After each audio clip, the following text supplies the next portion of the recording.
बिस्मिल्लाहिर्रहमानिर्रहीम। अस्सलाम वालेकुम। BBC 11 हेडलाइंस न्यूज से मैं हूं सबा मुनीर। नाज़रीन, आपको अपडेट करें खैबर पख्तूनख्वा से, जहां हमारे ब्यूरो चीफ तनवीर तनोली के मुताबिक सूबा खैबर पख्तूनख्वा के वज़ीर आला महमूद खान की हदायत पर सवात भर में तजावुज़ात के खिलाफ बड़े पैमाने पर ऑपरेशन का आगाज हो गया है। मुकामी इंतजामिया की निगरानी में ऑपरेशन दरियाए सवात की हदूद को तजावुज़ात से पाक करने से कर दिया गया है और दरियाए सवात के किनारे कई सालों से गैर कानूनी तौर पर तामीर करदा इमारतें मस्मार कर दी गई हैं, जबकि तजावुज़ात के खिलाफ ऑपरेशन में बहरीन में भी मुतअद्दिद तजावुज़ात को मस्मार कर दिया गया है।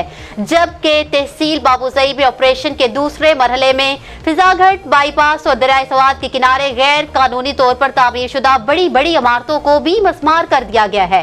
इंतजामिया के मुताबिक ये ऑपरेशन वज़ीर आला महमूद खान की खुसूसी हदायत पर शुरू की गई है और सवात भर में गैर कानूनी तजावुज़ात के खिलाफ बिला कार्रवाई और ऑपरेशन जारी रखने का फैसला किया गया है और सैकड़ों गैर कानूनी तामीरात को गिरा दिया गया है। इंतजामिया ने वाज़ेह किया है कि सरकारी अराज़ियात पर गैर कानूनी कब्जा को छुड़ाने के लिए जिला इंतजामिया, पुलिस महकमा, आबपाशी और दीगर महकमों की टीमें ऑपरेशन में हिस्सा ले रही हैं, जबकि वज़ीर आला ने वाज़ेह किया है कि गैर कानूनी तजावुज़ात के खिलाफ बिला इम्तियाज कार्रवाई की जा रही है और ये कार्रवाई जारी रहेगी। महमूद खान ने ऑपरेशन के हवाले से मजीद कहा है कि दरियाओं के किनारे तजावुज़ात से सैलाब के दौरान मुकामी आबादी और इंफ्रास्ट्रक्चर को नुकसान हो रहा है। न्यूज़ स्टूडियो से फिल वक्त इतना ही।